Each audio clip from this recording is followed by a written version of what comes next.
and welcome to a new episode of The Film Criminal. First off, Happy New Year! Yeah guys, I wish you the best for this year. I hope all your dreams and wishes come true, since this is the ultimate year. This is 2012. Yeah, and besides that, well, I got good news for you. First off, there's new episodes coming, new stories, new characters, and oh yeah, my show is now being hosted on another site called belovedunderground.webs.com. You should check the site out. It has other reviewers and really cool stuff. And of course, you can also check the site and browse around. And my show is also being hosted in Bleep and YouTube. Yeah, that's all the news I got. Now onto the damn review. This film is so bad that it makes the original version seem like a masterpiece. And let me tell you, the original film was really bad. But I mean, really bad. It makes you cry out in pain and say, please, please, let me see the original Street Fighter. Street Fighter, a successful fighting video game franchise that started in the early 90s. It became so popular that a film adaptation was made in 1994 titled Street Fighter, starring Jean-Claude Van Damme and one of the best actors ever in history, Raul Julia. The film was a commercial success, but it was a really bad film, and the only good thing that came out of this film was Raul Julia's outstanding performance of M. Bison. Of course! There were talks about making a sequel to this film, but due to bad criticism, it never saw the light of day.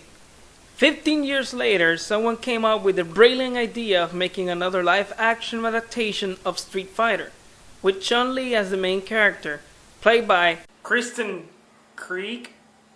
Krug? Krieg? Kristen... You know what? The chick from Smallville! That one!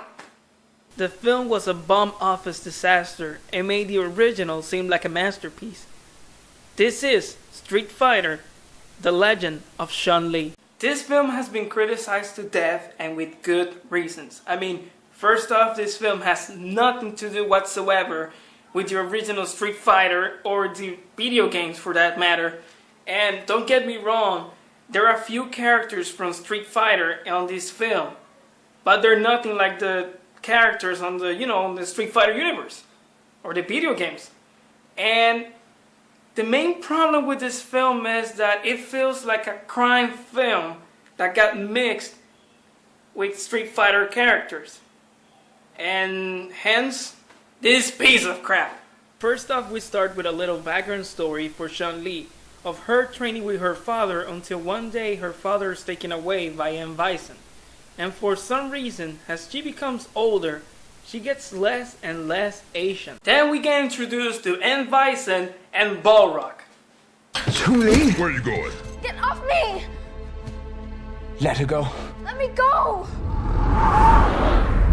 I love what you've done to your new place. Next time you move, tell me. I'll bring you a housewarming gift. No. This is M. Bison. Yes, your turn now. Then we get introduced to Taboo from the Black Eyed Peas. Vega from Street Fighter. No, not really. In my mind, this is still Vega.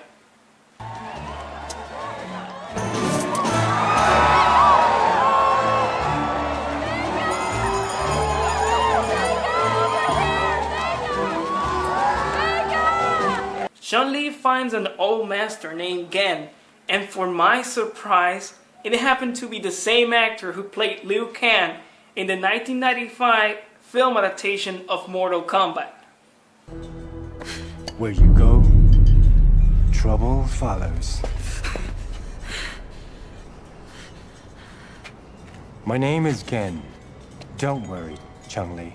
So Liu Kang, Gen, shows Chun-li how to make an After Effects attack. Oh, and I forgot to mention one more thing. There's another Street Fighter character in this film called Charlie Nash, played by Chris Klein. You know what? I'll let you guys be the judge of his amazing acting on this film. I love this job. Yeah, call me Nash. Mice, tell me something I don't know. Nash. You just inherited a big problem. Ken sends out Chun-Li to get food and supplies for them. And while she goes away, he stays in the dojo and trains. And listen to this and listen well.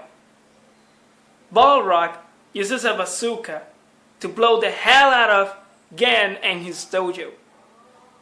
Balrog, a boxer, uses a bazooka to destroy property and kill someone.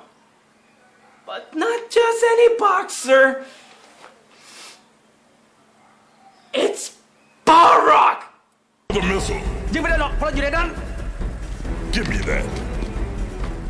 I'll do it myself. Say goodnight, baby.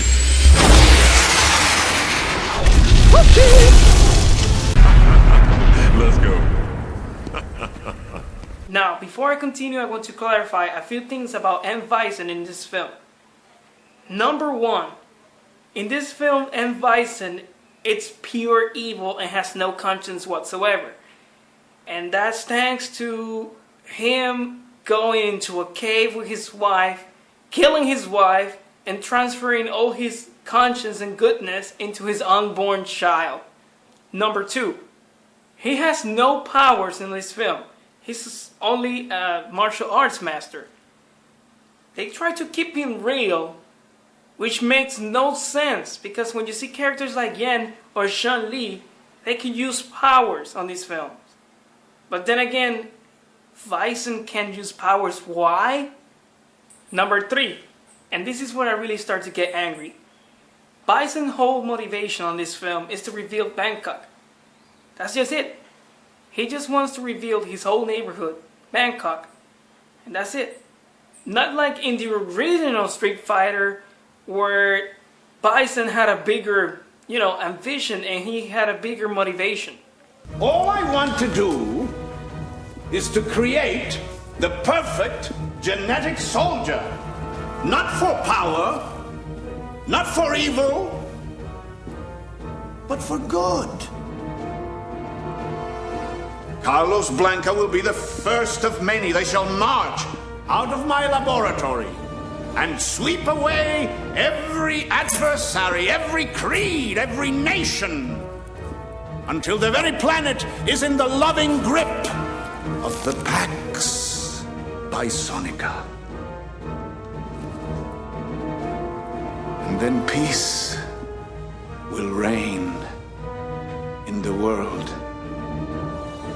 and all humanity shall bow to me in humble gratitude.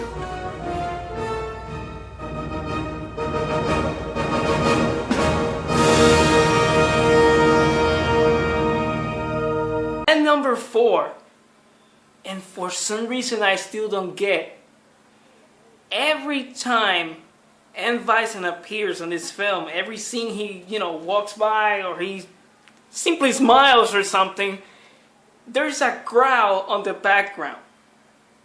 I don't know why. Check this out.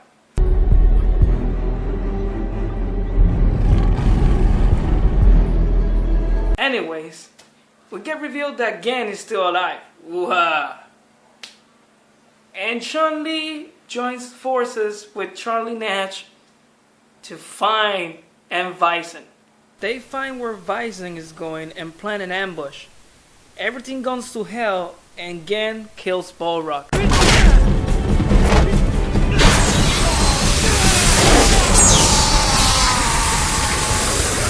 Fatality. No, that's it. Gen kills Balrog. You know what? I'm not even gonna fight it. I mean, in the original Street Fighter, nobody died. Not even M. Bison died. But I guess they were like, to hell with it. Shit is real. Let's kill all the damn characters in this film. How about that? How about that? How about that? Charlie Nash finds Bison's headquarters, Gen fights Bison, and Bison beats the hell out of him. And wouldn't you know it, it's actually the student that defeats Bison instead of the master.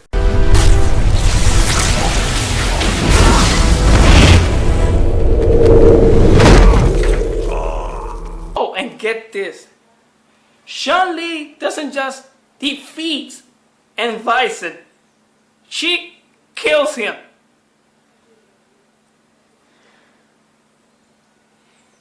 She kills him, Bison! She kills him, Bison! Oh, and to add even more insult to the Street Fighter name, this film tries to make a path for a sequel. Something about this smells of an old friend. Bison's dead. We need to recruit. They've been talking about a fighter in Japan. Ryu something? I hear he's a force to be reckoned with. Wanna come? The people who made this film actually thought they could make a sequel out of this piece of shit. This film is a piece of shit. And you know what's my rating for this film? 2.5 out of 10. I don't recommend you see this film, but I know either way you're gonna watch it. I mean, they made a film so bad that the original version seems like a masterpiece. And let me tell you something. If that was their idea all along, they nail it. They nail it, man. They nail it. But hey, what can I do? You know, that's all. That's it. This is the end of the review. If you want to see the film, you can see it. If you don't want to see the film, well, good for you, man. You're safe.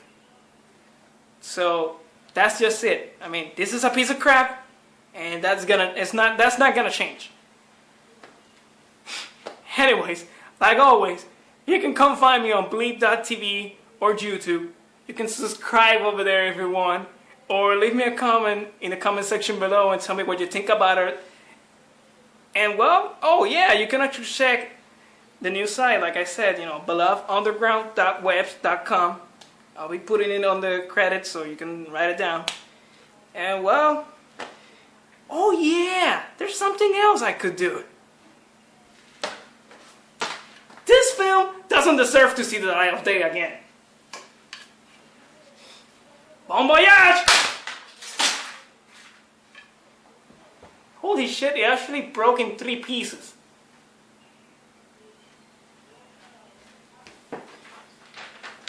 This is all that's left. This is all that's left.